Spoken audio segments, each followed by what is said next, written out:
पहली बार चला ऐसा हो रहा है कि फिजिक्स का हम पहला चैप्टर से स्टार्ट कर रहे हैं, ठीक ना। इसलिए एकदम आपको फर्स्ट चैप्टर से हम स्टार्ट करके दे रहे हैं फिजिक्स इसमें। बाकी नहीं तो होता क्या था ना कि बीच से कोनो चैप्टर पढ़ाते थे, तब तक बैच फुल होता था, तब पढ़ा दे। बैच पहले दिन फुल है, तो चला इसको हम फर्स्ट चैप्टर से स्टार्ट करेंगे, ठीक है। हो गया।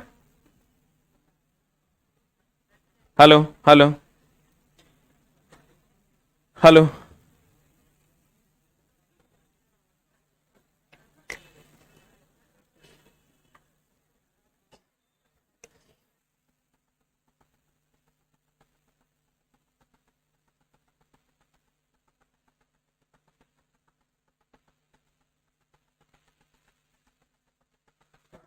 Hello hello hello hello. अरे ऐप में शो नहीं किया गया।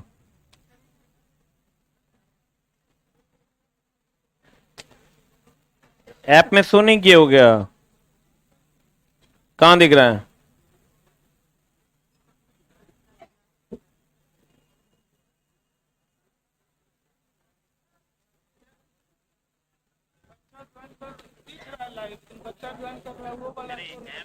क्या है?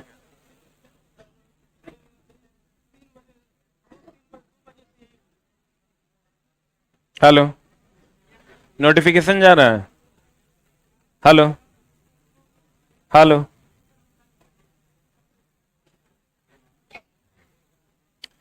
चला अभी हम आप लोगों को रांची बोर्ड के स्टेशन मास्टर से मिलवाने वाले हैं। एक बार जोरदार ताली से उनका स्वागत करते हैं। आ जाए। और वो भी ज्वाइनिंग लेटर के साथ, ठीक है। अभी चला हम ज्वाइनिंग लेटर को जस्ट नीचे फाड़े हैं, ठीक है। मिठाई भी नीचे है। और ये रहा आपका रांची बोर्ड का स्टेशन मास्टर का ज्वाइनिंग लेटर, जिसके लिए आप यहां चला आते हैं। The railway joining letter. इसको छूने के बाद चला रक्त का प्रवाह जो है ना, बहुत तीव्र हो जाएगा। एक बार छुआ देंगे तो हमको नहीं लगता है बेहोश हो जाइएगा, ठीक ना। तो प्यारे बच्चों, एक बार सुमित जी के लिए जोरदार ताली हो जाए। जोरदार जोरदार। उधर ले लो भाई।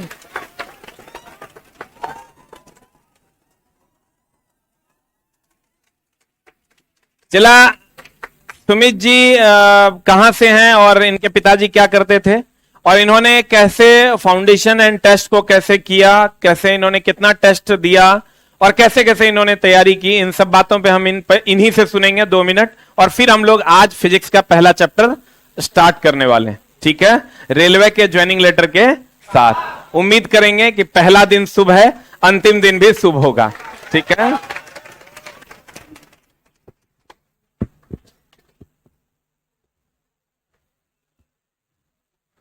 हेलो, सभी को मेरा प्रणाम, नमस्कार। और पता नहीं, मैं सितंबर में रिजल्ट आया था तब से इस इंतजार में था कि मैं कब पटना जाऊं कि सर से मिलूं। सबसे बड़ी बात हो जी, जो बोलने छूने की खुशी, जिस दिन डाकिया लेके आया था उस दिन पता नहीं आंख से आंसू क्या, हमारे घर में सब रोने लगे थे। ये ऐसी खुशी थी, क्योंकि ये 1-2 दिन का संघर्ष नहीं है। जब हमको 10th करा के छोटे शहर में भेजे थे, मैं प्रॉपर मधुबनी डिस्ट्रिक्ट से आता हूँ, एकदम सुदूर देहात क्षेत्र में, नेपाल बॉर्डर के नज़दीक। मेरे पिताजी किसान ही हैं, एकदम मामूली, बहुत लोअर मिडिल क्लास से भी नीचे का जो होगा, ऐसे फैमिली मेरा कंडीशन था। तो उस घर में एक ज्वाइनिंग लेटर आना, वो भी एक अच्छे लेवल का, लेवल 6 का, एक बहुत बड़ी खुशी होती है। और थोड़ा सा एक ब्रीफ स्टोरी की, मैं तैयारी शुरू किया था लगभग 2019 में, जब मैं पीजी कर रहा था, क्योंकि मेरा इधर कोई इंटेंशन नहीं था इधर आना।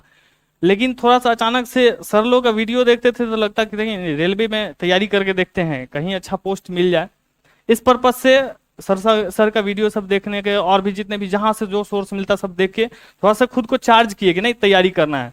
और 2019 जब वैकेंसी आई, फॉर्म भरे थे, तभी हम तैयारी शुरू किए थे। और तैयारी शुरू किए और कंटिन्यू करते गए। कोरोना को कहते हैं ना आपदा में अवसर, उसका हम वो फायदा उठाए। कोरोना टाइम में जो भी मेरा वीक पोर्शन था, फाउंडेशन पूरा कंप्लीट किए और इंतजार किए कि कब एग्जाम हो। एग्जाम हुआ भी, प्री में मेरा अटेम्प्ट 90 अटेम्प्ट किए थे और 6 गलत हुआ था, तो स्कोर अच्छा था, मेरा सारा लेवल क्लियर हो गया था। एक बार आप फिर से बताएंगे कितना अटेम्प्ट था और कितना गलत था? 90 अटेम्प्ट था और 6 गलत हुआ था। उसमें भी 3 गलत हो गया था, जानते हो गलती होना था, लेकिन 3 ऐसा था जो नहीं होना चाहिए था, ऐसा हो गया था हमसे, बहुत तकलीफ हुआ था उस टाइम में। क्या हुआ एक बार ये बताइए। और उसके बाद लग गए कंटिन्यू तैयारी में, तैयारी का भी बताते हैं अभी, लेकिन पहले स्कोर जब हम मेंस दिए कोलकाता में, जो सबसे टफ शिफ्ट, पूछ लीजिएगा अपने भाई सबसे जो एग्जाम दिए थे 9 मई को, ऐसा हालत खराब हुआ था कि टेस्ट में 100 से हमेशा अटेम्प्ट ज्यादा लेते थे, वहां 99 मात्र अटेम्प्ट गया, एक टेंशन हो गया था। लेकिन जब बाहर निकले तो लगा नहीं सबसे ज्यादा अटेम्प्ट में हम, और जब 2 दिन बाद आंसर किया आया तो हमारा एक भी गलत ही नहीं हो रहा था, बस एक गलत मिल गया। उस टाइम हम इतना रोए, मतलब इतना इजी सा क्वेश्चन था, माइनर क्वेश्चन था कि इस संख्या का 1/4 क्या होगा, हम वो संख्या मार दिए थे, तो इसको थोड़ा अपना खुद पे रोना आया। और एक जीके का गलत हो गया था, लाहौल स्फीति को हम लाहौर पढ़ के मार दिए थे, बस 2 गलत, कि वो भी होना नहीं चाहिए था। मतलब अटेम्प्ट कितना था? अटेम्प्ट 99, 2 गलत, 97 सही था, 96.33 हमारा स्कोर था। और सबसे टफ बोर्ड आप लोगों को पता होगा, कटअफ से रांची बोर्ड, वहां से हम थे। सीए का बहुत एक ही सीट था हमारे ईसीआर में, इधर हम ईसीआर सेलेक्ट किए हुए थे, तो सीए ने स्टेशन मास्टर मिला है, मनपसंद पोस्ट मिला है। सबसे बड़ा जो था कि नहीं रेलवे में जाएं, ट्रेन चलाएं, ये चीज था, एक ट्रेन से जुड़े रहे, तो वो चीज मिल गया है। और मेरा सारा मतलब हर लेवल क्लियर था, अभी लेवल 3 तक का रिजल्ट है, सब में मेरा रिजल्ट है, सब में जनरल में रिजल्ट है। जनरल ओबीसी ईडब्ल्यूएस कोई मायने नहीं रखते, आप तैयारी कीजिए सिर्फ एक सीट का, वो भी जनरल में, कोई कैटेगरी नहीं सोचिए, तभी आपको एक सीट मिलेगा। ये कभी सोचिएगा क्या ओबीसी का 60 कट ऑफ जाता है ना, मेरा 65 स्कोर आ रहा है, हम सेफ है, कभी नहीं होगा result. Simple, cut off cross करने से रिजल्ट नहीं होगा, टॉप करने से रिजल्ट होगा, हमेशा ये ध्यान रखिए, ठीक है। पढ़ाई और टेस्ट और इस पर आप थोड़ा सा फोकस कीजिए। वो टॉप करने का मूल मंत्र जो है, जो हमने 3 साल में स्पेशली सीखा है, कि पहले तो आप सारा कुछ पहले सिलेबस देखिए, क्वेश्चन बैंक में देखिए क्वेश्चन क्या क्या आ रहा है, उसके अकॉर्डिंग आप तैयार कीजिए कि हमको पढ़ना क्या क्या है टॉपिक। वो टॉपिक आप साल भर में हो, 2 साल में हो, या 6 महीना में, कितना करने वाला 2-3 महीना में भी कर ले, जो जैसे हो अपने अपने सुविधा अनुसार। वो करने के बाद सिर्फ और सिर्फ आप सेट प्रैक्टिस कीजिए। और सेट प्रैक्टिस में भी 2 चीज होता है, बहुत लोग बोलते हैं कि ऑनलाइन एग्जाम होता है, ऑनलाइन सेट प्रैक्टिस करें, लेकिन मेरा अपना जो एक्सपीरियंस रहा है, हम हमेशा से ऑफलाइन प्रैक्टिस किए, और लास्ट में जब एग्जाम आता था उससे 1 महीना पहले से ऑफलाइन को छोड़ देते थे, सिर्फ ऑनलाइन। यहाँ पे होता क्या है, बहुत ये फील किए हैं बहुत बच्चे में कि शुरू से ही ऑनलाइन में लग जाते हैं, वो 1-2 चैनल का अपना खरीद लिए, उतना ही पर अटक जाते हैं। इससे नहीं होता है, आप जितने भी अच्छे टीचर हैं, जहां से आपको सोर्स मिलता है, हर जगह से आप लेके दबा के सेट मारिए। हम लोग पीटी में हम जब काउंट किए तो शायद हम पीटी का 230 सेट मारे हुए थे, जब हम जेरोक्स कॉपी हटा रहे थे। और मेंस में 365 दिन का साल होता है, लेकिन मेरे पास 412 सेट था जब हम हटाए। साइको टेस्ट में इंडिया के कोई भी ऑनलाइन चैनल नहीं था जिसको हम टच नहीं किए थे, सबको मार गए थे, सबको 10-10 घंटा लैपटॉप पे बैठ के सेट मारे थे, क्योंकि एक टारगेट था कि एक सीट हमको लेना है तो लेना है, अब नहीं तो कभी नहीं। इस मोटिवेशन के साथ पढ़िए।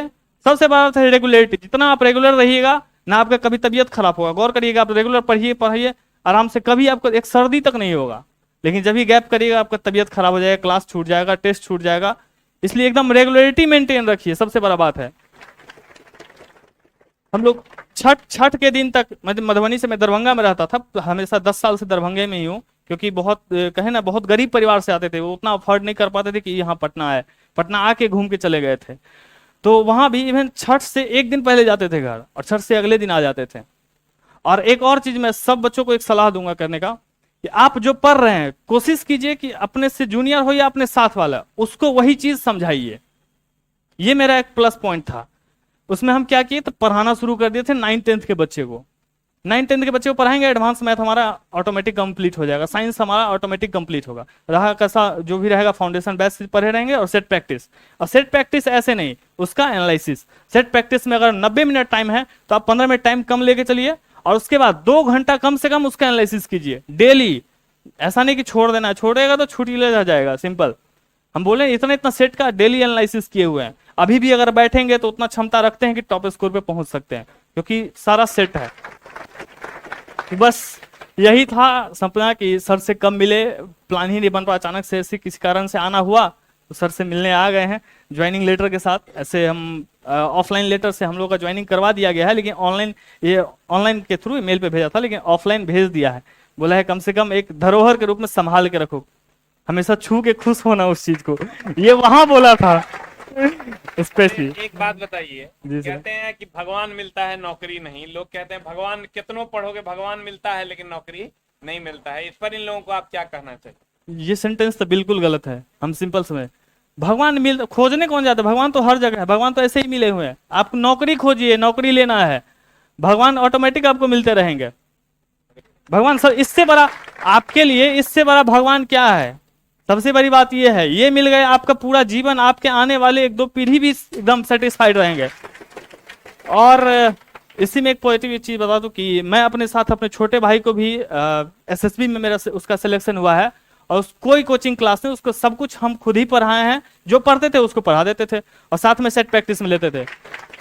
और लड़का सिर्फ ग्रेजुएशन कंप्लीट हुआ है, लेवल 2-3 में भी उसका रिजल्ट है, 3 मैंने 2 में हुआ है, लेकिन वो एसएसबी उसका पसंद था, वो ज्वाइन कर लिया है उसने, और अभी ट्रेनिंग कर रहा है।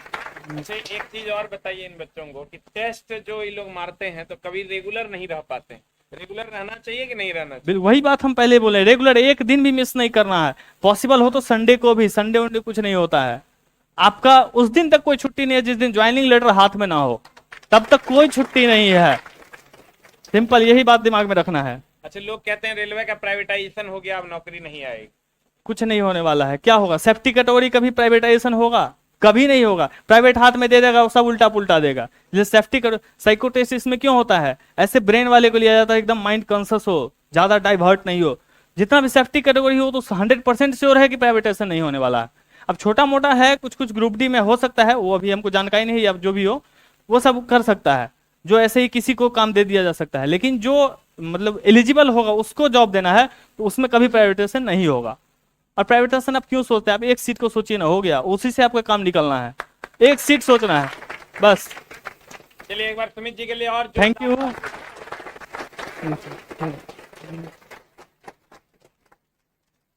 एक लास्ट लाइन आप इन लोगों को क्या कहना चाहिए जिनसे इनको एक हिम्मत मिले? लोग कहते हैं गांव घर जाता होगा, कहता है वो नौकरी नहीं होगा, ये नहीं होगा, वो नहीं होगा। एक लास्ट लाइन जो आपसे इन लोगों को हिम्मत मिलेगा, इनसे सीखना चाहिए, वो क्या होगा? लास्ट लाइन बस हम अपना अनुभव बताते हैं कि 3 साल हम उस दिन के लिए इंतजार किए कि कब डाकिया लेके आएगा लेटर और हमारे हाथ में थमाएगा। और मेरा सौभाग्य उस दिन था कि उस दिन हम खुद घर पे प्रेजेंट थे, दादाजी के हाथ में समर्पित किए। जो दादाजी हमेशा जब घर जाते थे, इवन वो आईसीयू में थे, उनका ऑपरेशन हुआ तो वहां भी जो गए इंटर किए देखने के लिए, तो पूछते हैं अब कितना दिन, ऐसे ही पूछे अब कितना दिन, और 2 महीने बाद हमारा ज्वाइनिंग लेटर आ गया। उनका ऑपरेशन भी सक्सेस हो गया, वो भी। तो ये इंस्पिरेशन खोजिए। आपके माँ बाप किस कष्ट में आप दिए, पैसा देके यहाँ भेजे हैं, कभी उस चीज को याद करिएगा कि 500 रुपये जब मांगते हैं, भेज देते हैं, तो वो कहाँ से भेज रहे हैं, इस चीज को आप गौर करिएगा। भले वो सरकारी जॉब या कहीं कुछ भी हो, लेकिन वो तो सोचिए कि मेहनत करके भेज रहे हैं, उस मेहनत का हमको कुछ ना कुछ रिटर्न देना है। बस इतना चीज दिमाग में सेट रखिएगा। और सरकारी नौकरी का तैयारी करने वाला कभी गलत नहीं होता है, ये भी दिमाग में बैठा के रखिएगा। निकले ना निकले, एक अच्छा इंसान जरूर बन जाता है।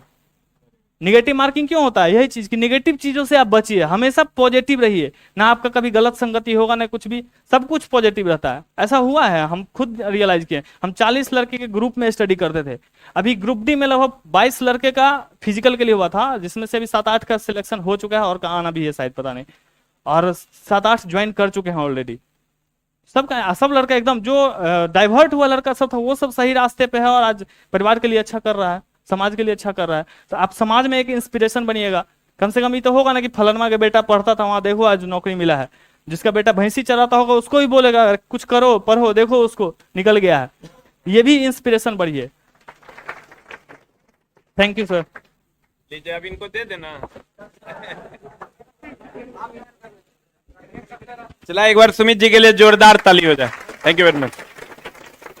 अब उम्मीद करेंगे कि किसी, अब पहले चला असिस्टेंट स्टेशन मास्टर हुआ करता था, अब स्टेशन मास्टर होता है, ठीक है। ये वो चलवा कल आया था, 2016 बैच का स्टेशन मास्टर था। अपनी पत्नी को लेकर आया है, वो सुबह 8 बजे वाली बैच में पढ़ती है। तो वो समझो चला अभी उसको लगभग 70,000 रुपया मिलता है अभी, और अपने घर से 30 किलोमीटर दूरी पर वो जॉब करता है। और इतना बढ़िया बच्चा 23 से 24 साल में नौकरी लेके चल गया था। बुढ़वा सबसे जाके पूछोगे ना तो कहेगा ओ वैकेंसी कहाँ आवा है, सरकार गलत है। चला, हम लोग सरकार के खिलाफ नहीं है, हम लोग सिर्फ स्टूडेंट हैं, हमारा काम है पढ़ना और नौकरी लेके जाना। तो एक बार सुमित जी के लिए जोरदार ताली हो जाए। Thank you very much, best of luck. हाँ, सबको मिठाई खिला दीजिएगा जब मैं फिर कभी आइएगा तो।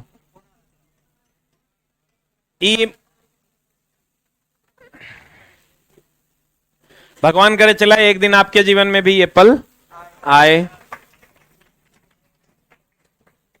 आ जाइए, चला जी हम लोग चलते हैं। The name of the chapter is unit and dimension.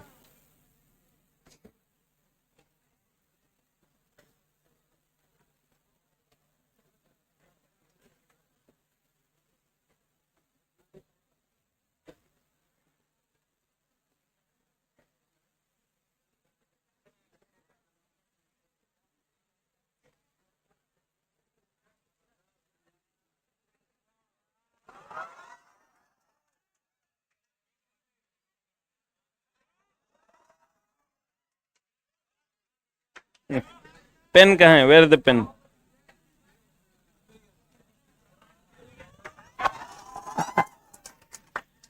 शुरू करते हैं। चला जी हम लोग पहला चैप्टर।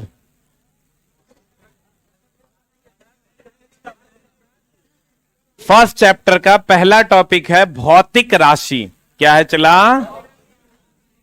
भौतिक राशि। क्या है? भौतिक राशि। आप कहिएगा ये चला भौतिक राशि क्या है, यही ना? अब चला, अगर हम भौतिक राशि की बात करें तो जिसको आप नाप सकते हैं, फिजिकल क्वांटिटी, जिसको आप नाप सकते हैं, जिसे आप तौल सकते हैं, वही भौतिक राशि है। ठीक है? जैसे आप मोहब्बत को नाप सकते हैं क्या? हम किसी को ही कह सकते हैं हम तेरा 2 किलो मोहब्बत करते हैं? कह सकते हैं क्या? नहीं कह सकते हैं। आप दुश्मनी को नाप सकते हैं क्या? किसी को आप ही कह सकते हैं कि हम तेरा से 5 किलो दुश्मनी करते हैं, 5 लीटर 5 मीटर दुश्मनी करते हैं? कुछ नहीं कह सकते।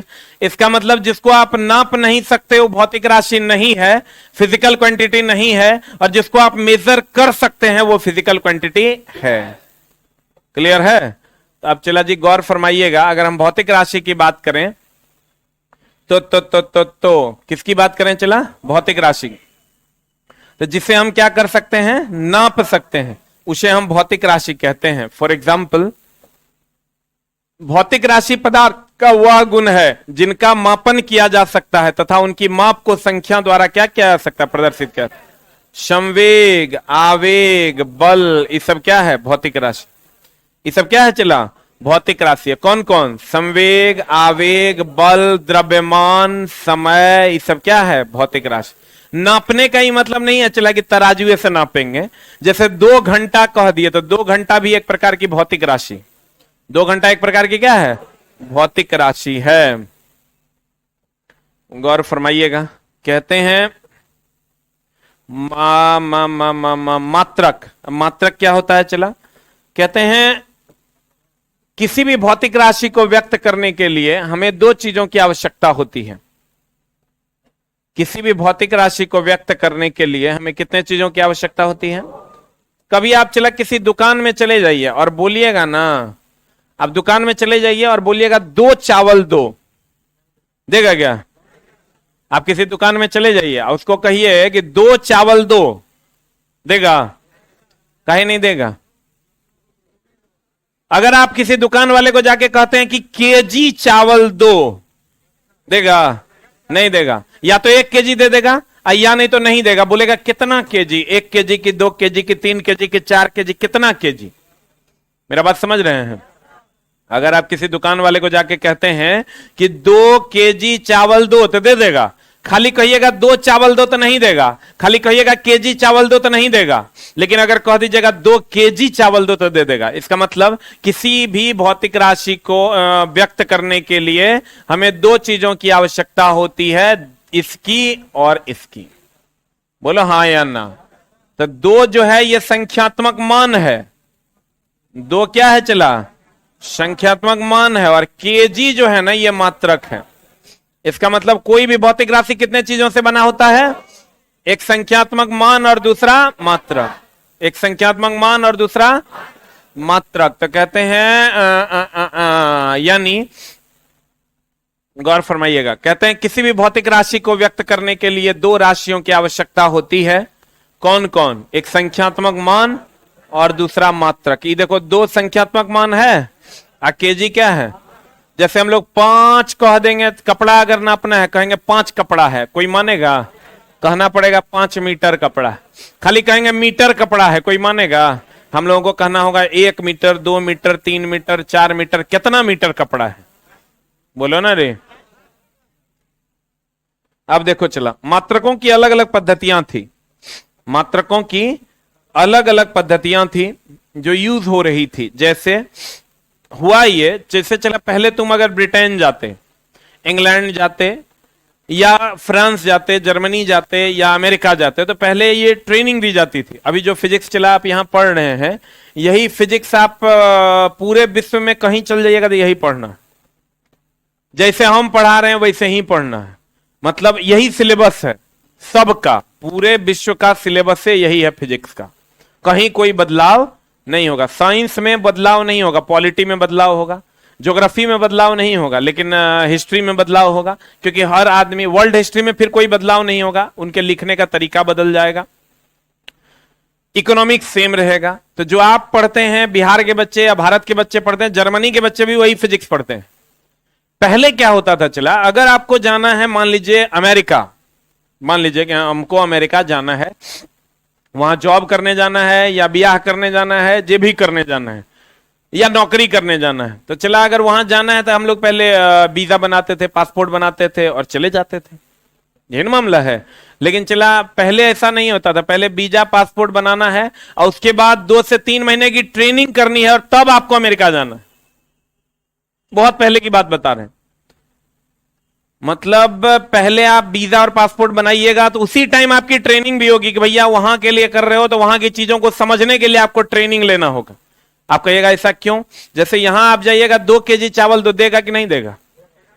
लेकिन आप अमेरिका, ब्रिटेन चले जाते हो, कहते 2 केजी चावल दो, तो वो लोग केजी नहीं पूछता है, वो लोग पाउंड पूछता है। तो वहां के लोग यहां आएंगे, कहेंगे 5 पाउंड चावल दो, कोई देगा?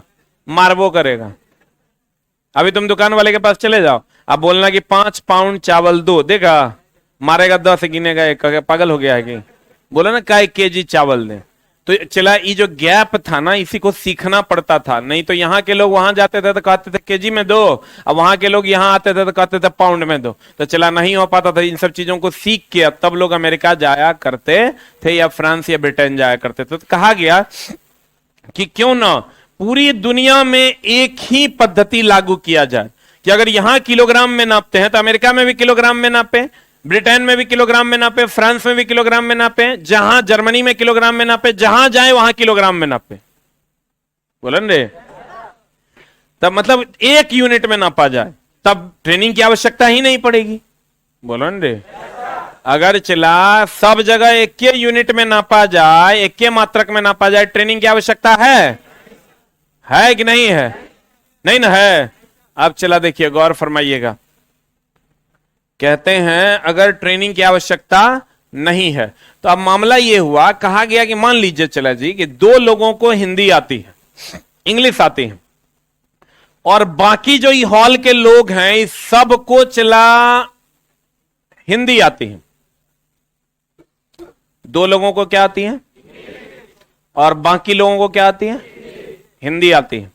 तो चला इन 2 लोगों को हिंदी सिखाना ठीक रहेगा कि सबको इंग्लिश सिखाना ठीक रहेगा? अगर हमको ये पूरा रूम में कॉमन करना है तो जी 2 लोग जो है इसको हिंदी सिखा देना है, पूरा रूम कॉमन हो जाएगा। और सबको इंग्लिश सिखाएंगे तो मामला गड़बड़ा नहीं जाएगा? तो कहा गया पूरी दुनिया में कॉमन करोगे, पता करो ना जो सबसे ज्यादा चल रहा होगा उसी को लागू कर देंगे। ठीक ना? कहा गया कि पहले ये पता करो कि सबसे ज्यादा कौन चल रहा है, और जो चल रहा होगा उसको पूरी दुनिया में लागू कर देना है। बुझला कि ना? तो कहा गया कि ठीक है पता करते हैं भाई। तो मात्रकों का पद्धति, सिस्टम ऑफ यूनिट्स जो है पता किया गया, और जब सिस्टम ऑफ यूनिट्स पता किया गया मेरे दोस्त, सिस्टम ऑफ यूनिट्स पता किया गया, सिस्टम ऑफ यूनिट्स पता किया गया, तो उसमें पता चला कि एक है एमकेएस, एक है सीजीएस और एक है एफपीएस। ये 3 प्रकार की पद्धतियां थी। कौन कौन प्रकार के? एमकेएस, सीजीएस और क्या, और क्या चला? एफपीएस।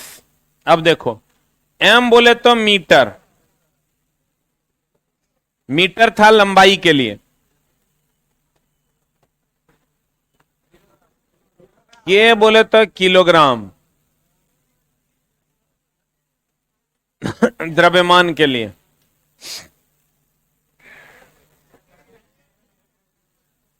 सेकेंड समय के लिए। ठीक है, ये यूज होता था एशिया में, हमारे यहां भारत में, चाइना में, बांग्लादेश में, इन सब जगहों पर ये यूज होता था। कौन? एमकेएस। सीजीएस चला, जिनको जो चीजें आती है तो आप ये समझ के नहीं पढ़िएगा ये तो हमरा एवे करता है। हम चला, हमसे कोई पूछता है कि आप साइंस के क्या हैं, तो हम कहते हैं हम साइंस के विद्यार्थी हैं। हम अभी भी नीचे जाएंगे तो अभियो हम नीचे जाके क्वेश्चन रखा हुआ होगा, उसको पढ़ेंगे तब पढ़ाएंगे। तो अगर किसी को ऐसा लगे कि हम तो बड़का विद्वान हैं, तो आप जिंदगी भर चला जो है ना मूर्खे रहिएगा, ये बात आप जान लीजिए। आपको इस सोच के पढ़ना है कि हमरा नहीं आता है। अगर इस सोच के बैठिएगा तो सीख भी लीजिएगा, रिजल्ट भी हो जाएगा। अभी तुम चला वो लड़का से एक एनालाइज किया होगा कि स्टेशन मास्टर है, आया तब भी एक बार पैर छू के प्रणाम किया, गया तब भी एक बार पैर छू के प्रणाम किया। वो सहनशीलता आपके अंदर होनी चाहिए। और आपको हमेशा ही ध्यान रखना है कि लदे हुए पेड़ झुक जाते हैं। अगर आपके पास नॉलेज है तो आप उसको और शार्प कीजिए। जानने से रिजल्ट नहीं होता है, बहुत बढ़िया से जानने से रिजल्ट होता है। ये हमेशा ध्यान में रखना। आपको चीजें अगर मान लो आपको एमकेएस आता है तो इससे रिजल्ट नहीं होगा। इसको बहुत बढ़िया से आप जान रहे हैं कि नहीं, इसको इजी टू रिएक्ट है कि नहीं, आप तुरंत रिएक्ट कर पाते हैं कि नहीं, तब आपका रिजल्ट होता है।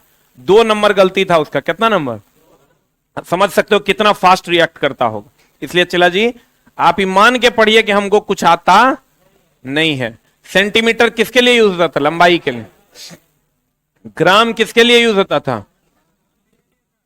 ग्राम। और सेकंड किसके लिए यूज होता था? सेकंड किसके लिए चला? समय के लिए। एफपीएस की अगर हम बात करें तो एफपीएस बोले तो फुट किसके लिए? फुट किसके लिए? लंबाई के। पाउंड, पाउंड किसके लिए? सेकंड, सेकंड किसके लिए चला? समय के। ठीक है, देखा गया कि चला एशिया में ये चलता था, फ्रांस या जर्मनी में ये चलता था, और ब्रिटेन में ये चलता था। तो फ्रांस तो थोड़ा बड़ा भी था क्षेत्रफल के दृष्टिकोण से, ब्रिटेन तो चला इतने बड़ा का था, ये था। तो एशिया सबसे बड़ा महादेश था, तो 90% लोग इन्हीं को यूज करते थे। किसको? एमकेएस को। और इसमें मीटर है, इसमें भी चला मीटर है, इसमें भी मीटर है, इसलिए इस पद्धति का दूसरा नाम मीटरी पद्धति है।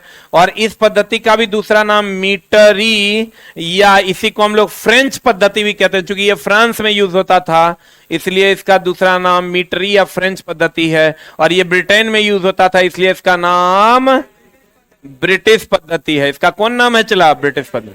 अब देखो, सीजीएस एमकेएस का दूसरा नाम मीटरी पद्धति, चूंकि मीटर था। सीजीएस का में भी मीटर था इसलिए मीटरी या पद्धति, और फ्रांस में यूज होता था इसलिए फ्रेंच पद्धति। एफपीएस कहां कहां? ब्रिटेन में यूज होता था इसलिए इसका नाम क्या पड़ा? ब्रिटिश पद्धति। और ये चला, अब इस सब से निकल कर जो आया एमकेएस को, चूंकि वो 90% जगहों पर चल रहा था, तो एमकेएस से ही निकलकर एक नई पद्धति का जन्म हुआ। सन 1971 ईस्वी में फ्रांस की राजधानी पेरिस में मापतौल विभाग के अंतरराष्ट्रीय सम्मेलन में एक नई पद्धति ने जन्म लिया जिसका नाम था अंतरराष्ट्रीय पद्धति। और उसके जनक कौन थे? एमकेएस। अंतरराष्ट्रीय पद्धति, सिस्टम ऑफ इंटरनेशनल का जनक कौन था चला? एमकेएस। कितना ईस्वी में इसका जन्म हुआ? माप तौल विभाग के अंतर्राष्ट्रीय सम्मेलन में एमकेएस पद्धति का जन्म हुआ सन 1900, एसआई पद्धति का जन्म हुआ सन 1900 कितना में 71। अब कहा गया कि इसमें तो खाली लंबाई के लिए, द्रव्यमान के लिए और समय के लिए है, और तापमान को कैसे नापा जाए, ज्योति तीव्रता को कैसे नापा जाए, पदार्थ की मात्रा को कैसे नापा जाए, विद्युत धारा को कैसे नापा जाए, समतल कोण को कैसे नापा जाए, ठोस कोण को कैसे नापा जाए, तो क्यों ना एसआई पद्धति को 3 से और बढ़ा दिया जाए। तो अब एसआई पद्धति को 9 कर दिया गया। एसआई को, सिस्टम ऑफ इंटरनेशनल को कितना कर दिया गया? 9। जिसको इस पहले इसको 2 भागों में बांटा गया, एक था आधारी और एक था चला संपूरक। एक आधारी और दूसरा क्या था? संपूरक। आधारी की संख्या 7 थी और संपूरक की संख्या कितनी थी? 2 थी।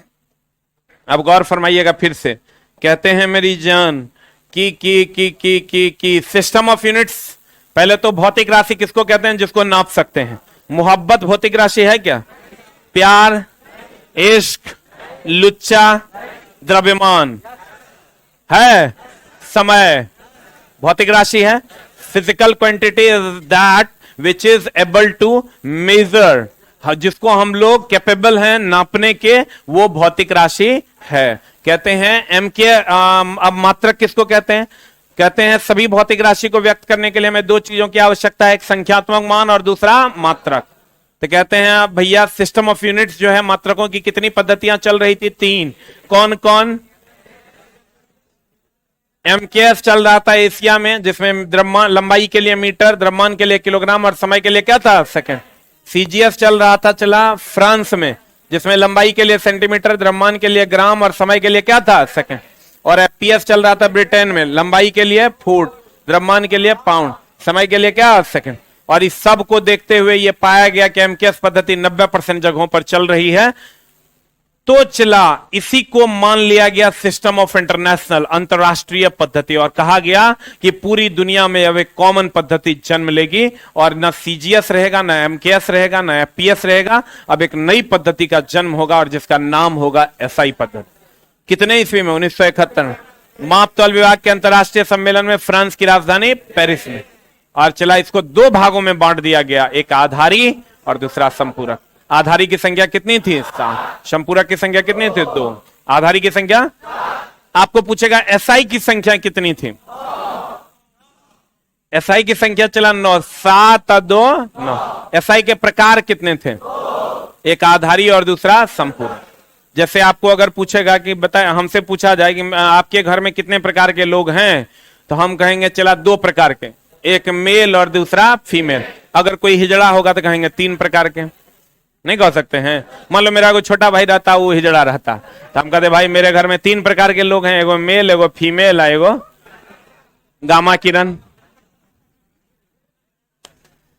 लेकिन अगर हमको कहेगा आपके घर में कितने लोग हैं, तब तो मेल फीमेल हिजड़ा सबको गिन लेना पड़ेगा। बोलो ना, कितने प्रकार के लोग हैं और कितने लोग में अंतर है। इसको ये चला ध्यान रखिएगा, कितने प्रकार के लोग हैं और कितने लोग हैं, इसमें अंतर नहीं है। हो कितने प्रकार के लोग हैं तो मेल और फीमेल, और कितने लोग हैं तो मेल और फीमेल दोनों को क्या कर लेना है? गिन लेना। नहीं है, समझा होगा। तो कहते हैं चला भौतिक राशि किसको कहते हैं? जिसे नापा जा सकता है उसे हम क्या कहते हैं? भौतिक राशि। और जिसे नहीं नाप सकते वो भौतिक राशि नहीं।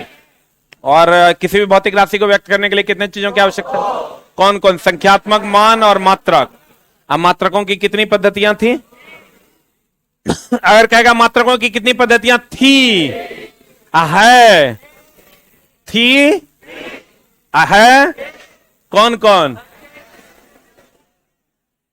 एमकेएस मीटर, किलोग्राम और सेकंड, सेंटीमीटर, ग्राम और सेकंड, फुट, पाउंड और सेकंड। ये चला, इसको मीटरी पद्धति कहेंगे, इसको मीटरी या फ्रेंच पद्धति, इसको ब्रिटिश पद्धति। सही है। आई सबसे जन्म लिया एक नई पद्धति ने। एसआई कहां से लिया गया? एसआई का बाप कौन? हम लोग, हम ही लोग ना हैं। हम ही लोगों ने अपने द्वारा इसको क्या किया? जन्म दिया। इसके पप्पा हैं हम लोग, मतलब पूरी दुनिया को पद्धति देने का काम एशिया के लोगों ने किया। और कितने ईस्वी में इसका जन्म हुआ? फ्रांस की राजधानी। चला, इसके प्रकार कितने हैं? आधारी और आधारी की संख्या, संपूरक की। अब अगली कक्षा में हम लोग आधारी के 7 को पढ़ेंगे। ठीक है, थैंक यू वेरी मच। और डिप्लोमा वाले जो बच्चे हैं, डिप्लोमा और बीटेक वाले जो बच्चे हैं, वो स्टूडियो में जाकर बैठेंगे, स्टूडियो में जाकर बैठेंगे। इसमें चला डिप्लोमा और बीटेक वाले जो बच्चे हैं, इंजीनियरिंग वाले जो बच्चे हैं वो ऊपर स्टूडियो में बैठेंगे।